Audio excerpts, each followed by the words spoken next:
Operation प्रहार अंतर्गत police station उरल यांची अवैध दारू विक्री धंद्यावर धडक कारवाई।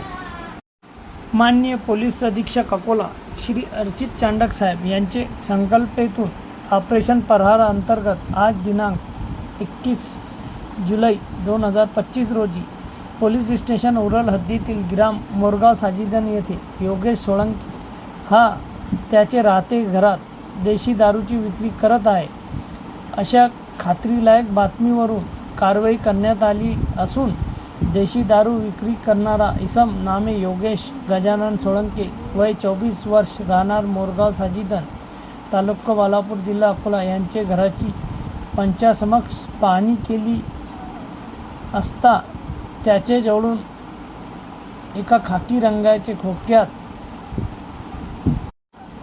180 ml चे 48 क्वार्टर एकूण किंमत 3840 रुपये असा देशी दारूचा माल विकून आला तसे मिळून आला। तसेच गजानन किसन सोळंके वय 42 वर्ष राहणार मोरगाव साजिदन हा रिकाम्या बाटल्या पोतळीत भरत असताना दिसून आला।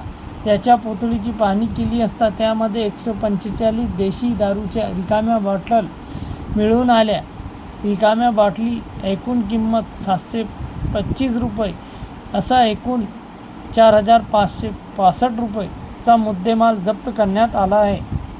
सदरची कारवाई माननीय पोलीस अधीक्षक श्री अर्चित चांडक साहेब, माननीय अपर पोलीस अधीक्षक श्री रेड्डी साहेब, माननीय श्री गजानन पटगण उपविभागीय पोलीस अधिकारी बाळापूर यांचे मार्गदर्शनाखाली सदरची कारवाई सहाय्यक पोलीस निरीक्षक पंकज कांबळे, ठाणेदार पोलीस स्टेशन उरळ, पोलीस उपनिरीक्षक अरुण मुंडे, पोलीस अंमलदार संतोष गाळवे, महिला अंमलदार पल्लवी काळे, चालक अंमलदार उमेश वाकोडे, पोलीस स्टेशन उरळ यांनी केली आहे।